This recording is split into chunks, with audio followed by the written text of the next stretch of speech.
หญ้าลายแห้งซ้ำสิกินทุกคนบางทีบ่แม่นเฮากินได้เนาะงัวกินเบิ่งแล้วก็สิลงนี่ได้นี่แว่นี่ได้ไก่ๆนี่สิไปลามงัวสบายดีทุกคนมื้อนี้บรรยากาศยามเช้าเนาะก็คือตอนนี้เฮากำลังสิไล่งัวออกมาเลี้ยงเนาะออกมาลามอยู่ทงบรรยากาศเนาะฝนตกเมื่อคืนนี่น้ำเสกขึ้นเนาะทุกคนเนาะแดงนี่ก็คือตะฟังที่ว่าเฮาปลูกก้อนไม้ไว้ส่วนเบื้องนั้นก็เป็นน้ำเสกเนาะมื้อนี้ย้ายบ่อนเลี้ยงงัวเนาะทุกคนเนาะเพราะว่าบ่อนเก่าหันหญ้ามันหมดแล้วเนาะหญ้ามันหมดแล้วก็เลยว่าย้ายไปเลี้ยงบ่อนใหม่ก็ออกมาไล่2คนกับน้องชาย2คนเนาะน้องชายก็ไล่งัวไปก่อนไล่งัวนำหน้าไปก่อนเนาะเอาก็ย่างน้ำลังบนทางไปก็สิประมาณนี้เลยทุกคนเสียบแทนทางเนาะทางด้านนี้ก็เป็นสวนมันของเขาแต่ก็ด้านนี้ก็เป็นสวนมันของเขากันเนาะของคนในบ้านนี่แหละมี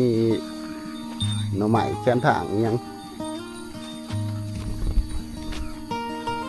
แต่ว่าเขาสิไล่งัวออกไปทงหมดแหละบอนที่ว่าเข้าไปได้ปลูกมันเนาะทุกคนเนาะ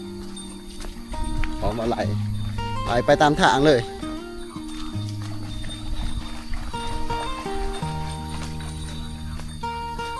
ไล่ไปตามทางเลยสวนมันเข้าด้านในมันงามอยู่ทุกคน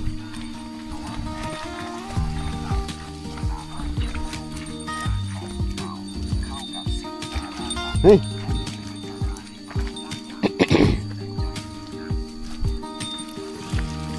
เฮ้ย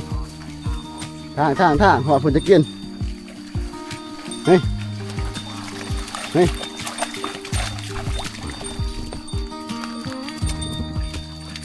เฮ้ยนี่คือกิจกรรมแต่ละมือเนาะยามเสาร์เอางัวออกมาลามแต่ว่าส่วนลายกับเป็นน้องสายเพื่อนเนาะเป็นผู้เลี้ยงงัวเป็นผู้หาพิสอบเลี้ยงงัวเนาะแต่ว่าเขาก็เลี้ยงซอยคือกันเนาะออกมาเลี้ยงออกมาไล่ซอยบางมือเนาะเจ็ดจะเข้มเบะเฮ้ย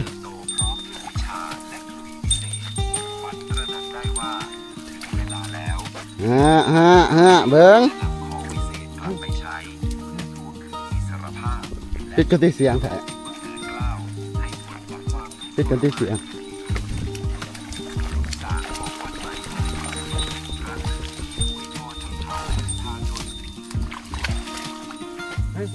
เฮ้ย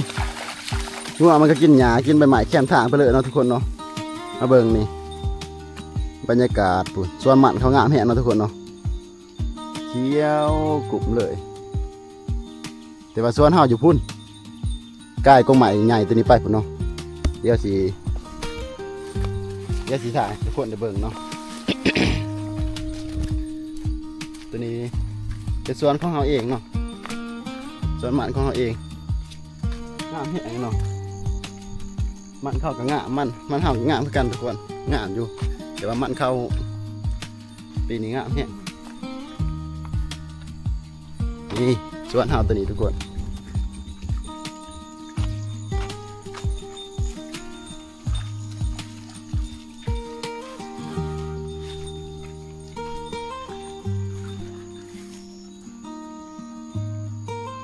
ต้นไม่ดู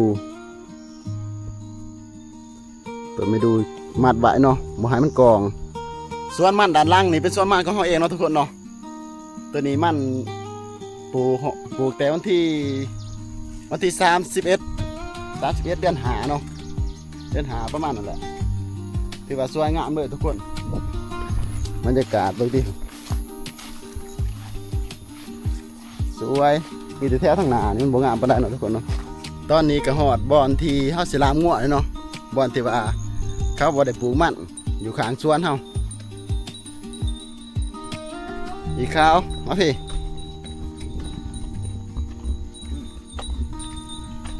เ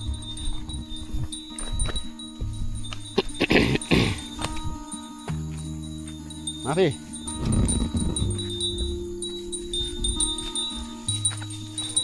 มาเขาป่าหญ้าตึบมือซ่อนเสมอหรือเขามาอะไรนี่บ่แรงมาจะนอนจะกิน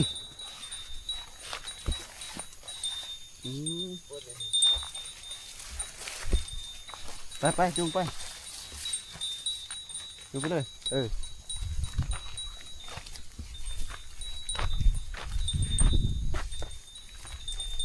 มา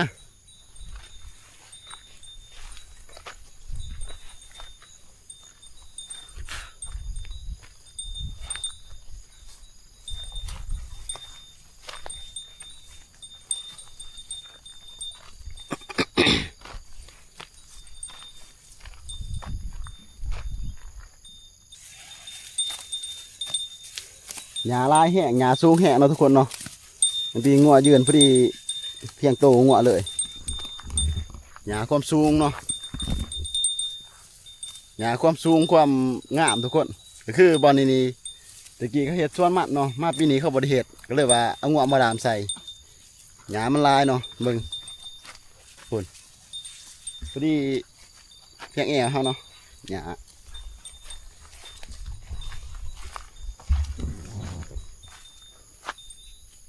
งัวเขามาจะสิเป็นตัวงัวเนาะรูปงัวหน่อยพอดีรูปเลย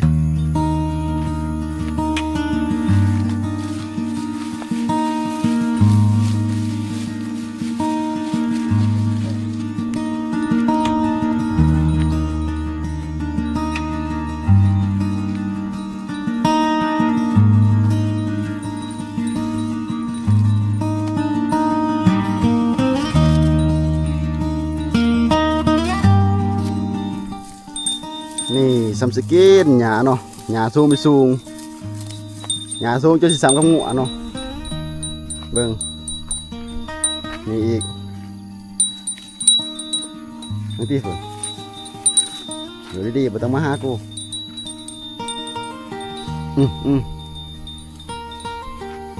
เบิ่งนี่เนาะหญ้าลายแห้งเนาะซัมสกินเนาะหญ้าลายแห้งซัมสกินทุกคนดูดิบ่แม่นเฮากินแน่นอนงัวกินหญ้าลายเพราะว่าบ่อนี้เขาบ่ได้เฮ็ดเขาบ่ได้ปลูกมันทุกคนเนาะประมาณ12ไร่12ไร่ป้ายเนาะในส่วนพื้นที่ตัวนี้ที่ว่าเขาบ่ได้ปลูกมันเนาะปีกายเขาก็ปลูกอยู่แต่ว่าปีนี้เขาบ่ได้ปลูก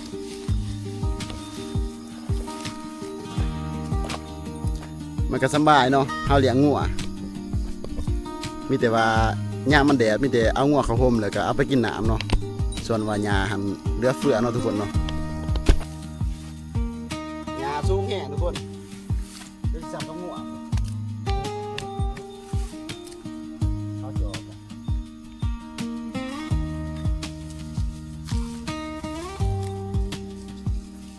หญ้าลาย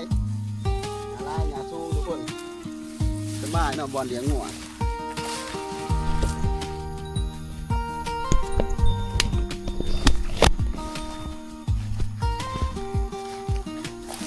บอลเลี้ยงงัวก็ถือว่าสบายเลยทุกคนมือตีหญ้าเนาะสูงคุณ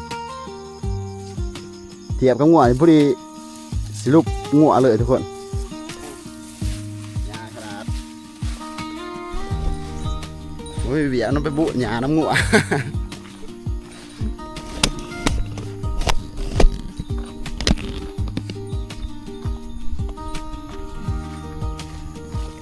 ตัวนี้ล่ามไว้บนต่ำๆเนาะบนหญ้าต่ำแต่ว่าหญ้าลายก็คือเบื่อนั้นเพียงนั้นแม่นเขาปลูกมันเนาะปลูกมันต้นส่วนเราเพียงนี้มานี่เพียงนี้เนาะเป็นเดินไปทงปุ่นสุดเลยเนาะสุดหัวปีก็บ่ได้ปลูกมันเนาะส่วนว่าส่วนมันผู้บอลกงใหม่พุ่นหญ้าลายก็ได้เลี้ยงเนาะงัว8 โตกินมาปีกับบ่เมิดหรอกเนาะ3 หัวยามเกี่ยวเขา หญ้าลายแห้งแต่ว่าตอนนี้ลามงัวแล้วเรียบร้อยแล้วเนาะก็สิมื้อแล้วบัดนี้แต่เวลาสิมื้อฝนก็สิตกแล้วเด้กลับมื้อแล้วบัดนี้แต่ว่าก่อนสิมื้อนี้เฮาสิพาทุกคนมาเลาะเบิ่งสวนมันเฮาก่อนเนาะสวนมันอายุได้จักเดือน2 เดือน2 เดือนปลายประมาณนั้นแหละปลูกวันที่30 เดือน5ตัวครับปลูก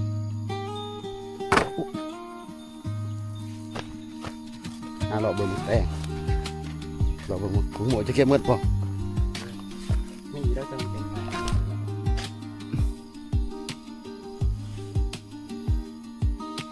เดี๋ยวต้องจับวันนี้มาตัวนี้นี่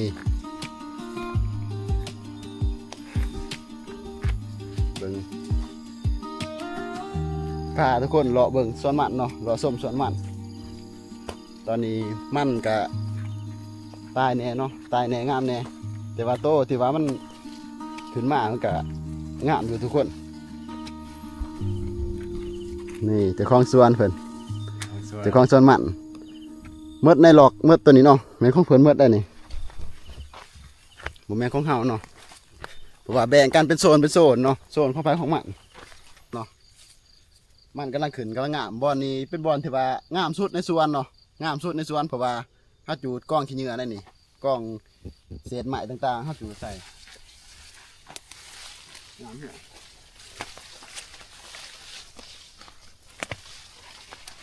แต่แท้นี่บ่งามปานใด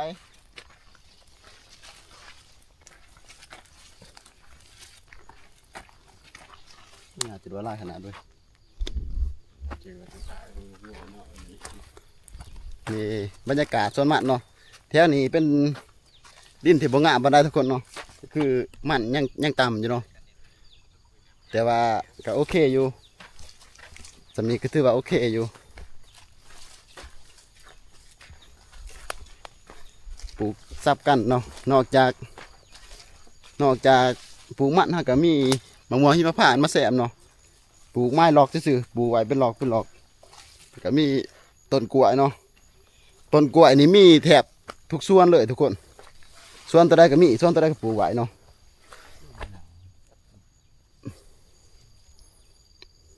เบิ่งเครื่องโม่ก็เน่าหมดเจาะเก็บไปกิน2 งวด 3 งวดเลยหมดเจาะเน่าหมด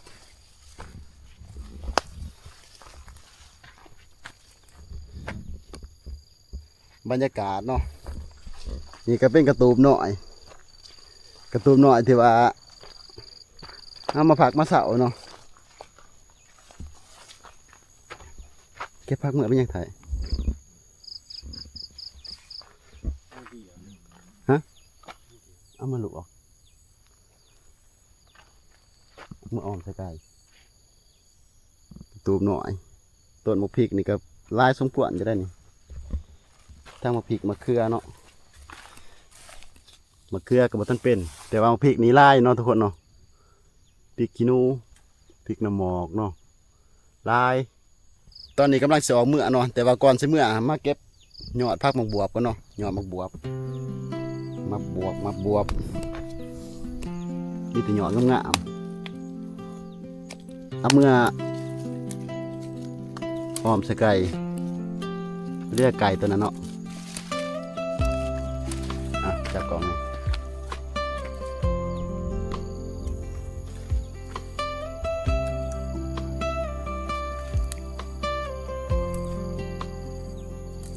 บวบมาได้กินอยู่นี่ร่างแดงหยอดกำลังอันนั้นนี่จะหมดเด็กสาว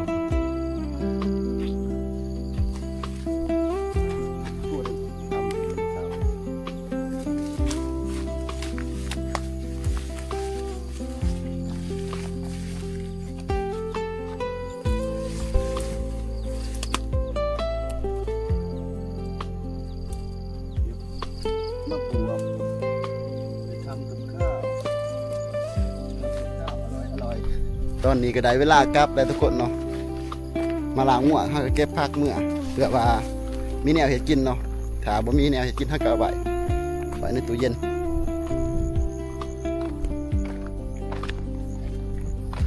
ส่วนนี้เป็นส่วนยามฝนเนาะก็มา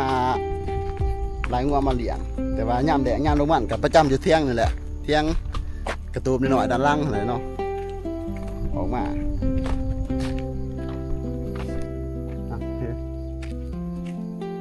มากับน้องสายในหอยเลี้ยงงัวเนาะ ในหอยสิงครับสิงพอสิงแมงบ่ มากับในหอยสิงเนาะทุกคนเนาะเลี้ยงงัวกสิประมาณนี้แหละเนาะทุกคนกสิประมาณนี้เนาะวิถีชีวิตแถบบ้านนอกเนาะแถบบ้านนอกก็คือหมู่บ้านเฮาก็ห่างใกล้จากตัวเมืองกับบ่ได้ใกล้ปานใดเนาะประมาณ40 นาทีหาตัวเมืองเนาะแต่ว่าเฮาบ่ค่อยได้มีเวลาไปดอกช่วงยามฝนนี่เนาะก็คุมเสียหญ้าเนาะคุมเสียหญ้ามันต้นพี่มันต้นเขียวงามขนาดหันเป็น สวนของเฮานี่ในระหว่างแคมหัวนี่ฮะก็ปลูกไม้ดูไซเนาะปลูกไม้ดูไซกำลังใหญ่ปลูกไว้ซื่อปลูกเพื่ออนาคตเนาะทุกคนเนาะปลูกแบบบ่มีเป้าหมายบ่มีจุดหมายหยังดอกมีแต่ปลูกไว้เพื่ออนาคตต่อหน้าคันว่ามันใหญ่ก็พอได้ตัดสายเนาะถ้าว่ามันใหญ่บ่ทันก็ยามันปลามันหั่นแหละปลูกไว้ซื่อทุกคนปลูกไว้ดีกว่าบ่ได้หาหยังมาปลูกใส่เนาะทางเบื้องนี้หั่นสวนมันมีแต่สวนมันเนาะแต่ว่าเบื้องนี้มีมังม่วงหิมพานต์เนาะแต่ก็ปลูกแซมกับมันแต่ว่าปีหน้านี้สิบ่ได้ปลูกมันใส่เลยเนาะมีแต่มังม่วงหิมพานต์นี่แหละเก็บมังม่วงหิมพานต์มันก็เริ่มใหญ่แล้วก็เลยว่าสิเซาปลูกมันใส่เนาะแต่ว่าบ่ระบาดมังม่วงหิมพานต์อย่างเดียว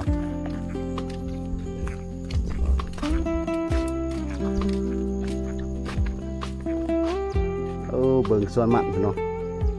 งามแฮงทุกคนขางกันกับสวนเฮาเนาะสวนเฮาก็คือเบื่อนั่นป่าหัวเบิ่งนั่นเพียงกงไม้ใหญ่นี่ไปฝุ่นเนาะตัวนี้ก็ของเขาไปฝุ่นสูสีกันความงามสวนมันเนาะทุกคนเนาะ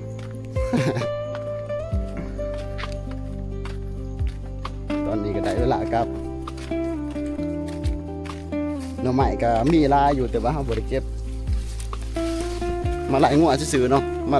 มาลามงัวเลยก็ลามงัวแล้วก็สิเข้าเมื่อบ่ได้เอาสร้างมาใส่หน่อไม้ก็มีบ่ได้มาเก็บใส่อยู่กับธรรมชาติเนาะทุกคนอยู่กับสวนบ้านเฮามันก็สามบ้านเฮานี่แหละ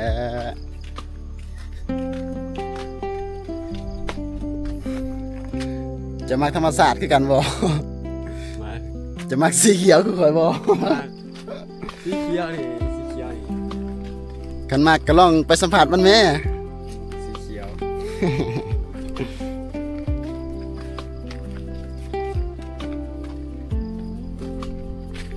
มันงามแม่นบ่มันงามแม่นบ่ไปถามจ้ะมันงามแม่นบ่งามจะมักสีเขียวจะมักธรรมชาติอาจจะมักธรรมชาติลองออกไปสัมผัสมันแม่มาแล้ว ตอนนี้มาแล้วเนาะทุกคนเนาะลายงัวมาผอมน้ำบัวแคมทางพี่ผมมือลงบวกนี่พอดีเรียบร้อยแล้วนี่เรียบร้อยทั้งคนเรียบร้อยทั้งกล่องเนาะแต่ก็บ่เป็นย่างดอกกล่องเฮากันน้ำได้อยู่แต่ก็บ่อยากเสี่ยง บ่อยากเสี่ยงเลยเดี๋ยวสิบ่ได้ใส่งาน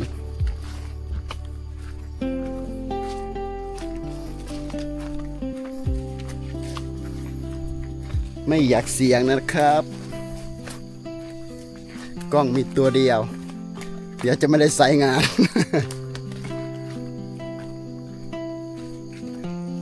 ม เบิ่งหน่อไม้แคมทางเนาะตัวนี้เบิ่งทุกคนป้าหน่อไม้กำลังเกิดปุ่นกำลังเกิดหน่อไม้กำลังเกิดไปแต่ว่ามันบ่แม่นของเฮาเนาะมันบ่แม่นหน่อไม้เฮาบ่แม่นสวนเฮาสวนเฮาก็หลายอยู่ดอกหน่อไม้ก็ได้เหลือเฟืออยู่สวนเฮาแต่ว่าแคมทางนั่นนี่พอดีไผขี่รถมาก็จอดเอาเนาะ จอดตัดเอาสบายแต่ก็ยาและเรือเข้าก็จังจะคล้องได้กินเนาะเนี่ยปลูกเพื่อคนเที่ยวทาง อยู่แคมทางเด้มันอยู่ไกลทางเนาะไผขี่รถไกลก็จอดตัดเอากระเดียวหน่อหนึ่งซองหน่อก็พอแกงพอกินแล้วเนาะทุกคนเนาะนี่แหละทุกคนเนาะก็คือวิถีชีวิตการใช้ชีวิตแบบชาวสวนเนาะทุกคนเนาะก็สิประมาณนี้ยามเช้าตื่นมากก็กิจกรรมก็สิประมาณนั้นเลยเนาะตื่นสมากก็เอางัวเอาขวายไปลามเกือเป็ดกระไก่เลยจังออกไปสวนเนาะออกไปสวนออกไปเสียหญ้าหรือว่าเฮ็ดกิจกรรมต่างๆในสวนนั่นแหละเสียหญ้าบรบัดมันก็สิประมาณนี้แหละทุกคนจังได้กับฝากทุกคนเนาะกดติดตามแล้วก็กดแชร์ให้แน่เนาะเพื่อเป็นกำลังใจในการถ่ายคลิปของเราถ้าว่าทุกคนมักหรือว่าชื่นชมในการถ่ายคลิปของเราเนาะฝากทุกคนกดไลค์กดแชร์ออกไปเพื่อว่าให้เป็นกำลังใจในการถ่ายคลิปเนาะแต่ถ้าว่ามือหนาเนาะถ้าว่าเราถ่ายคลิปในอะไรเราจะเอามาอัปเดตให้ทุกคนได้เบิ่งการใช้ชีวิตของเราเนาะการใช้ชีวิตในแต่ละวันของเราว่าเห็นยังแหน่เกินว่ายังแหน่เนาะทุกคนเนาะกาสิคลิปนี้ก็สิจบคลิปสำนี้เนาะทุกคนเนาะบ๊ายบาย